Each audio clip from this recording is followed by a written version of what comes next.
காய் ஃப்ரெண்ட்ஸ், நாங்கள் இன்றைக்கி என்ன பார்க்க போகிறோம்னா கொய்யா இலைகளை சாப்பிட்டால் என்ன பெனிஃபிட்ஸ் கிடைக்கும்ன்றதை பார்ப்போம். அதுக்கு முதல் கொய்யா இலைகளில் என்னென்ன இருக்குதுன்னு பார்ப்போம். ஆன்டி ஆக்சிடென்ட், ஆன்டிபாக்டீரியல், லுமின் இன்ஃப்ளமேஷன், கரோட்டின், ஃபைபர், ஸ்டனின், விட்டமின் சி என்பவை காணப்படுகின்றன. இந்த கொய்யா இலைகளை காலையில் வெறும் வயிற்றில் தொடர்ந்து 3 நாள் 2 இலைகளை சாப்பிட்டால் சில நோய்கள் குணமாகும். அந்த நோய்களை என்னென்னு பார்ப்போம். அதில் 7 நோய்களை நாங்கள் குணமாக்கலாம். அதில் முதலாவது, இரத்தத்தில் உள்ள குளுக்கோஸ் அளவு அதிகரிப்பதை குறைக்கும்.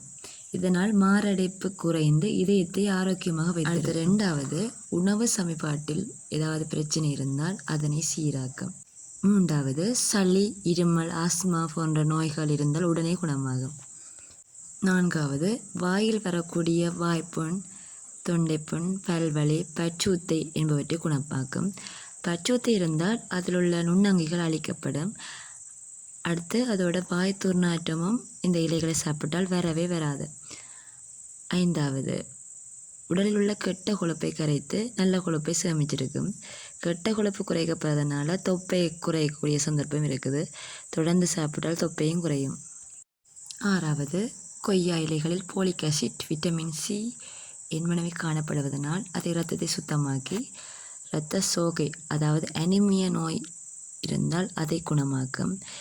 அனிமியா இருக்கிறவங்க இதை தொடர்ந்து 2 இலைகளை சாப்பிட்டால் அனிமியா 3 நாளில் இல்லாமல் போகும். அடுத்து 7வது, முகத்தில் வரக்கூடிய கரும்புள்ளி, கருவளையம் அகற்றத்துக்கு கொய்யா இலைகளை அரைத்து பேஸ் பேக் செய்து வந்தால் 3 நாளில் முகத்தில் இருக்கிற கரும்புள்ளி, கருவளையம் நீங்கும். முக்கியமாக இந்த கொய்யா இலைகளை பச்சையாக அல்லது ஃப்ரெஷ்ஷாகத்தான் சாப்பிடணும். இந்த கொய்யா இலைகளை நீங்களும் சாப்பிட்டு இந்த 7 விதமான நோய்களிலிருந்து உங்களை பாதுகாத்து கொள்ளுங்கள். இந்த வீடியோ உங்களுக்கு யூஸ்ஃபுல்லாக இருந்தால் லைக் பண்ணுங்கள், சப்ஸ்கிரைப் பண்ணுங்கள். தேங்க்யூ ஃபார் வாட்சிங்.